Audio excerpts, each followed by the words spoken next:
नमस्कार दोस्तों, आप देख रहे हैं महानगर समाचार। मैं हूं अशोक निगम। आइए देखते हैं आज की ताजा खबर। आज हम भंडार वेस्ट में एसएस ब्रांच पर आए हैं।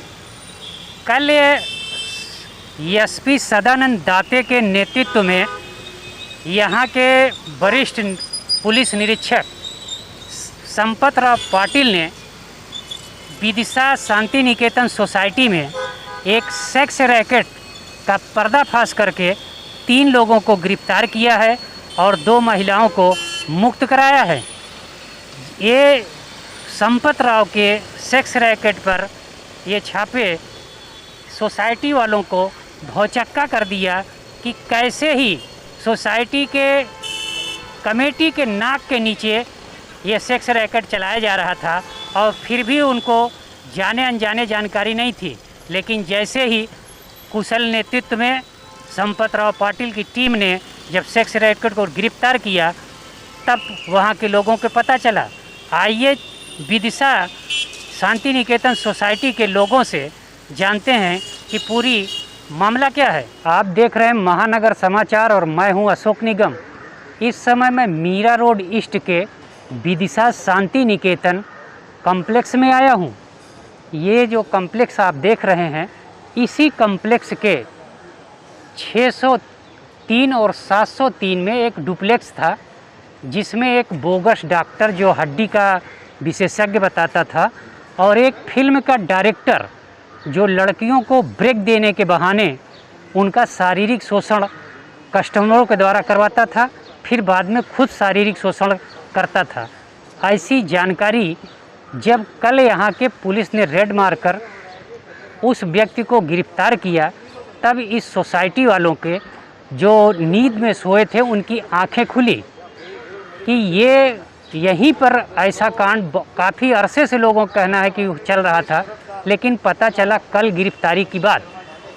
तो मेरा ये कहना है कि सोसाइटी वाले का जो सेक्रेटरी चेयरमैन जो होते हैं पदाधिकारी, उनकी जिम्मेदारी तो है ही, लेकिन जो आसपास आजू बाजू बगल वालों का कहना यह है कि हमको नहीं जानकारी थी, जबकि ये काफ़ी अरसे से ऐसी घृणित कार्य चल रहा था।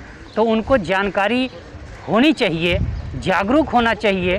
और कहीं ना कहीं इस सोसाइटी में ये जो कमेटी है, सेक्रेटरी चेयरमैन, पूर्व चेयरमैन, वर्तमान चेयरमैन के खींचतान में ये ऐसा कारनामा चल रहा था जो सब लोग अपने अपने जिम्मेदारी से बचना चाहते थे। कल जब ये घटना हुई, गिरफ्तारी हुई, लोगों की जानकारी हुई, तब आज लोगों ने खुलकर बोलना चाहा। तो आइए आपको लोगों को मिलवाते हैं, सेक्रेटरी चेयरमैन जो लोग हैं वो उनका क्या कहना है। बार सोसाइटी में भी बात करिए इसके बारे में कि भाई ये जो है C701 में गलत लोग रहते हैं और ये नहीं रहना चाहिए। इन्होंने इतनी गंदगी फैला रखी है और इसको जो है ना पुराने सेक्रेटरी का संरक्षण प्राप्त है, इसके लिए सब प्रॉब्लम हो रही है। कोई भी सोसाइटी के आदमी हमारे बहुत अच्छे हैं, उनको बताया जाता है लेकिन वो उसकी चलने नहीं देते। ये सबसे बड़ी कैसा है, ये प्रभाग मेरा है 18 नंबर है। यहाँ का मैं कॉर्पोरेटर भी हूँ और सभापति भी हूँ। इसमें बीच में भी हम लोग पानी के दिक्कत के सिलसिले में मिले थे और आप ही थे मेरे ख्याल से, और उसमें भी मैंने कहा था कि यहाँ पे जो भी दिक्कत है वो अपने को पता होना चाहिए। तो स्थानिक नागरिकों को मैं आह्वान करना चाहता हूँ कि ऐसी कोई भी समस्या हो तो वो जनप्रतिनिधि को बताए।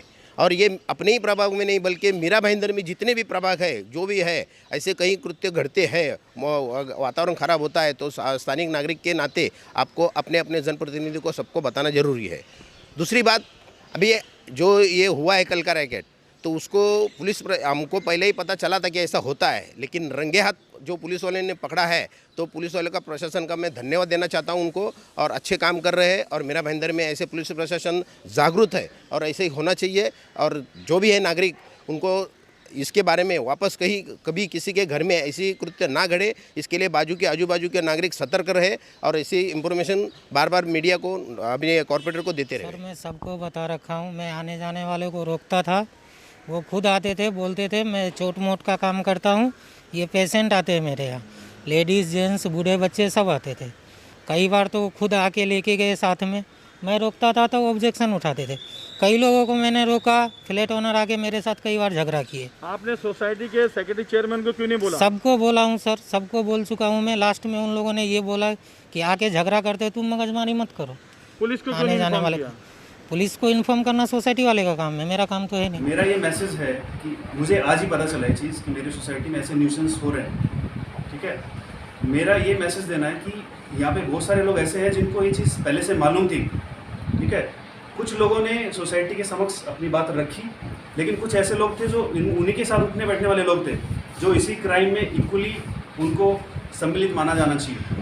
तो ऐसे लोगों की भी शिनाख्त होनी चाहिए पुलिस के द्वारा। मैं दरख्वास्त करूँगा पुलिस से कि जो लोग इनके साथ उठते बैठते हैं, जिनको ये चीज़ मालूम था कि हमारी बिल्डिंग के अंदर ये गंदगी चल रही है और उन्होंने किसी को इन्फॉर्म नहीं किया, ना सोसाइटी को ना पुलिस को, तो ऐसे लोगों की भी धरपकड़ की जाए, वो भी बराबर के इस काम में सम्मिलित होना चाहिए। तो आपका ये कहना है कि कुछ लोगों को तो जानकारी नहीं थी, वो कल पता चला, Yes. लेकिन कुछ लोगों को पहले से जानकारी पता थी और उसमें वो इन्वॉल्व थे, डायरेक्ट या इनडायरेक्ट। Yes. ये आपका कहना है? यस, ये भी मुझे लोगों से ही पता चला है कि कुछ ऐसे लोग हैं जो उनके साथ उठते बैठते हैं। हो सकता है वो इस क्राइम में इन्वॉल्व नहीं हो, बट उनको ये चीज़ मालूम थी कि इस फ्लैट में, इस सोसाइटी में ये काम हो रहा है। तो उनकी मॉरल्स ड्यूटी क्या होती थी कि सोसाइटी को एटलीस्ट ऑरल या फिर रिटर्न में कुछ कंप्लेन दे, या फिर बोले कि भाई इनको जरा आगे समझाए, ये चीज़ें सोसाइटी में नहीं करें। ये सोसाइटी में कम से कम 9-10 साल से ये चल रहा है।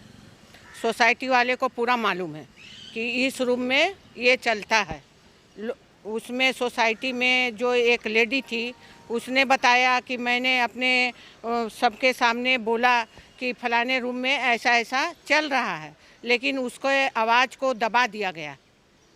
सोसाइटी वाले ने उनका आवाज़ दबा दिया गया। नहीं रहना चाहिए, हमारी बिल्डिंग का बदनामी है, हम लोगों का बदनामी है। ऐसे लोग को एकदम घर खाली करवाना चाहिए, चाहे उनका खुद का हो चाहे कुछ भी हो। ऐसे लोग को रूम खाली करवाना चाहिए। उनके चलते हमारे भी बच्चे हैं, हमारी भी फैमिली है। इनके एक के वजह से सारे सोसाइटी का बदनामी हो रहा है।